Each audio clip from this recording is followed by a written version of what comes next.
একটা সরকার, একটা মন্ত্রণালয় আইন যে নাই তাও জানে না, সকস করে দিছে ওই আইনের কথা বলে। আসসালামু আলাইকুম। আমি একেবারে শুধু টু দি পয়েন্ট জবাব দিচ্ছি। ওনারা বলেছেন গতকালকে স্বরাষ্ট্রমন্ত্রী এবং আইনমন্ত্রী বলেছেন গুম এবং মানবাধিকার কমিশনের আইনকে তারা কেন গ্রহণ করতে পারেন নাই। এর পিছনে এক নম্বর কারণ দিয়েছেন যে গুম অধ্যাদেশে গুমের যে ডেফিনেশন আর ইন্টারন্যাশনাল ক্রাইমস ট্রাইব্যুনাল অ্যাক্টের এনফোর্স ডিসঅ্যাপিয়ারেন্স বা গুমের যে ডেফিনেশন, দুইটা একটা আরেকটার সাথে ম্যাচ করে যায়, এই জন্য তারা এই আইন বাদ করছেন। This is a false statement.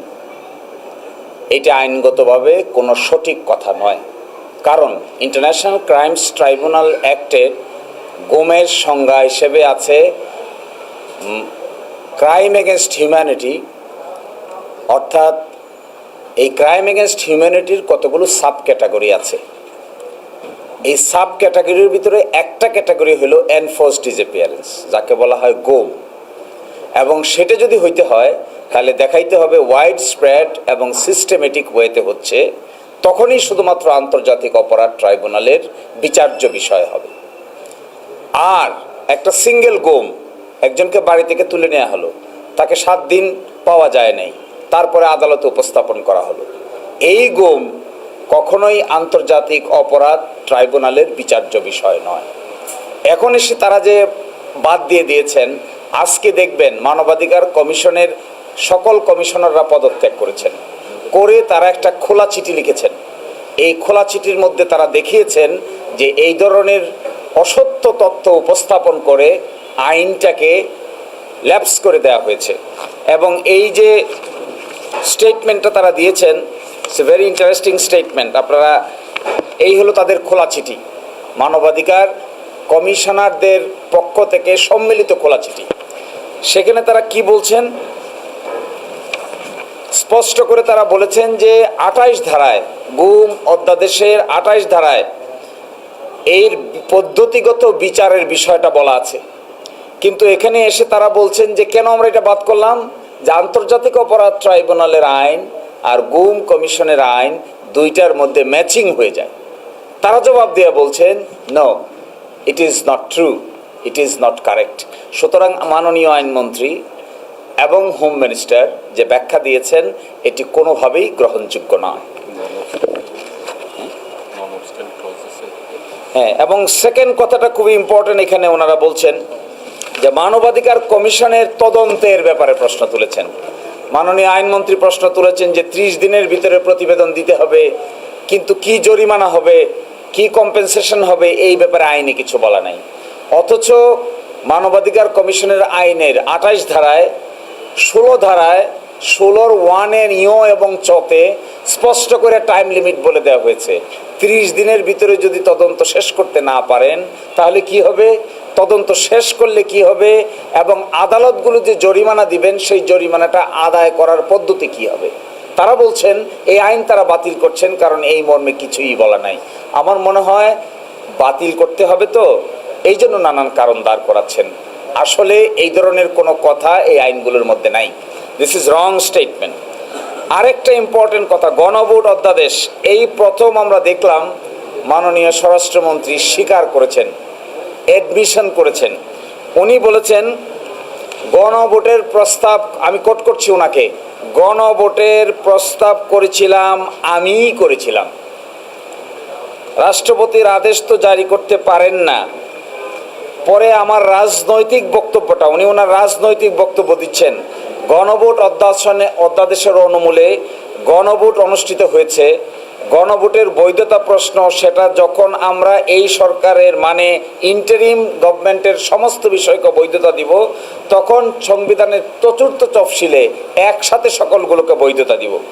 এবং তারা বলছেন এটা তো ফ্যাক্টাম ভ্যালিড, এটা ঘটনাক্রমে সিদ্ধ, আদেশ জারি হয়েছে, গণভোট অনুষ্ঠিত হয়েছে, সেটার বৈধতা আছে। এখন আমরা বলছি যদি ফ্যাক্টাম ভ্যালিড হয়, বৈধতা আছে এই কথা বলেন, তাহলে এখন আপনাদের উপর দায়িত্ব হলো বাস্তবায়ন করা। যদি বৈধ বলেন এক পক্ষে আর বাস্তবায়ন না করেন, তাহলে একটা বৈধ আইন বাস্তবায়িত না হলে তার দায় দায়িত্ব আপনাদের গাড়িই থাকবে। গতকালকে ইন্টারপ্রিটেশন শুনে আমরা কিছুটা সারপ্রাইজ হয়েছি। ফ্যাক্টাম ভ্যালির যদিও কনস্টিটিউশনাল আইনের সাবজেক্ট ম্যাটার না, এটা হলো পারিবারিক ক্ষেত্রেই বেশি ব্যবহৃত হয়। ফ্যাক্টাম ভ্যালিড মানে একটা ঘটনা ঘটে গিয়েছে, আসলে ঘটনার সময় এটা বৈধ ছিল না, কিন্তু যেহেতু ঘটে গেছে এই জন্য বৈধ। তো গণভোট হয়ে গেছে, আগে বলছেন অবৈধ, গণভোট হয়ে যাওয়ার পরে এখন তার অবৈধ হওয়ার সুযোগ নাই, বৈধ। ওনারা বলছেন ফ্যাক্টাম ভ্যালিড হয়েছে, তাহলে আমরা এক্সপেক্ট করব আপনারা এখন এটাকে বাস্তবায়ন করবেন। এরপরে দেখবেন 28 জন বিচারকদের সকজ নোটিশ করা হয়েছে, এই মর্মে একজন সাংবাদিক প্রশ্ন করেছিল। ওনারা জবাব দিয়েছেন দুইটা, যে বিচারকরা নাকি কোচিং সেন্টারে কোচিং নেবেন এই জন্য অ্যাডভার্টাইজমেন্ট দিচ্ছেন, আরেকটা বলেছেন বিচারকরা ফেসবুকে বিভিন্ন স্ট্যাটাস দিচ্ছেন এই জন্য তাদেরকে শৃঙ্খলা বিধি ভঙ্গ হচ্ছে মর্মে সকজ করা হয়েছে। আমরা সেই সকজ নোটিশটা জোগাড় করেছি।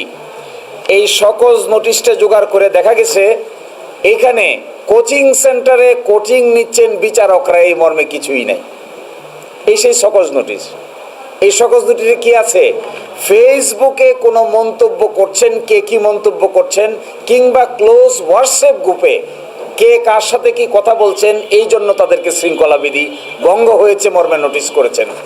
অথচ যে আইনে ভঙ্গ হয়েছে বলবে নোটিশ করেছেন, এই আইন বর্তমানে নাই। অর্থাৎ বিচারকদের শৃঙ্খলা বিধি 2017 এইটা সুপ্রিম কোর্ট জাজমেন্টের মাধ্যমে বাতিল করে দিয়েছে।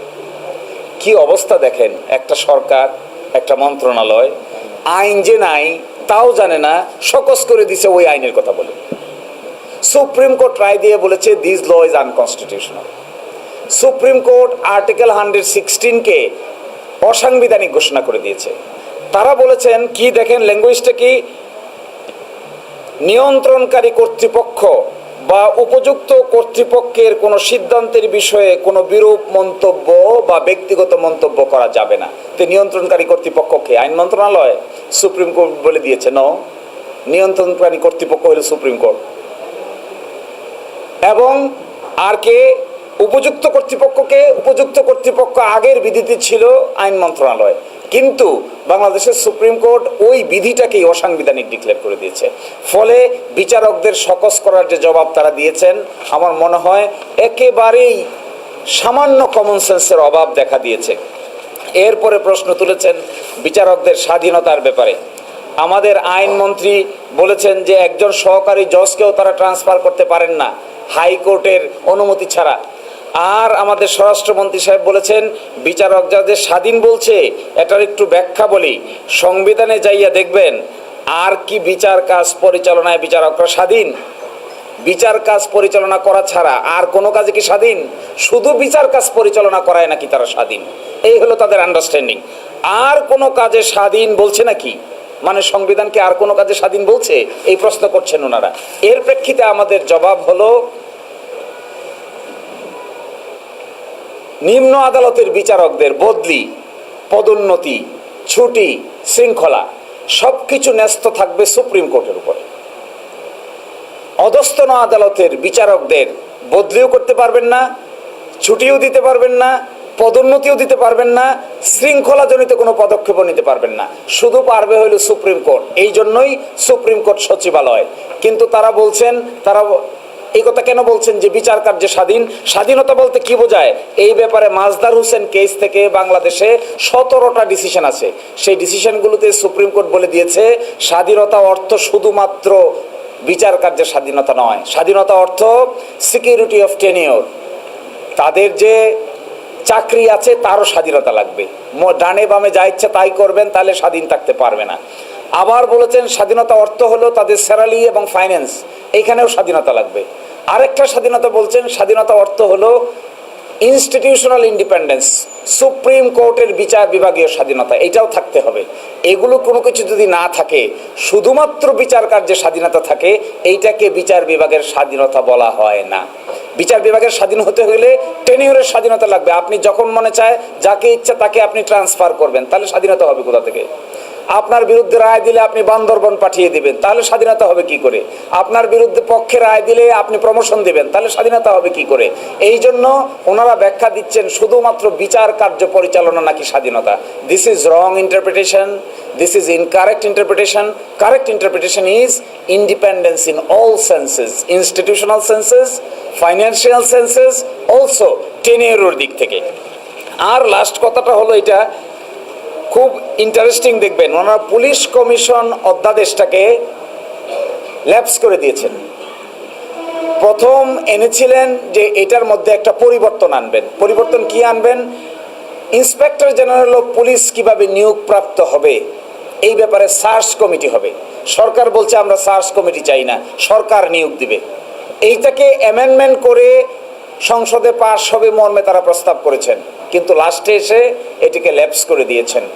আমরা মনে করি আইনগত যে ব্যাখ্যা বিশ্লেষণগুলো দেওয়া হচ্ছে এগুলো সঠিক না হলে এইভাবে উপস্থাপন করাটা উচিত না। দেশে তো আরও আইন জানা লোক আছে, দেশে সিনিয়র লোকেরা আছে, দেশে বিচারকেরা আছে, দেশে আইন কানুন ব্যাখ্যা বিশ্লেষণ করার বহু মানুষ আছে।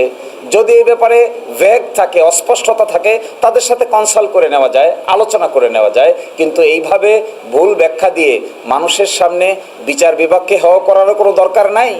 একই সাথে বিচারকদেরকে অযথা নোটিশ পাঠানোরও কোনো দরকার নাই। গুম কমিশন আইন এবং মানবাধিকার কমিশন আইনের বিরুদ্ধেও এই ধরনের কথা বলার কোনো প্রয়োজন আছে বলে আমাদের কাছে মনে হয় না। দেখুন, খুব ইন্টারেস্টিং, গুমের ডেফিনেশনটা যে দুই জায়গায় দুই রকম, এইটা বুঝতে তাদের অসুবিধা হচ্ছে। আজকে জানেন আজকে কি হয়েছে? আজকে এই আইন পাশ হওয়ার পরে আজকে যদি একটা লোক গুম হয় তাহলে সে ট্রাইব্যুনালও যেতে পারবে না, ট্রাইব্যুনালের বাইরে কোনো আইনও নেই।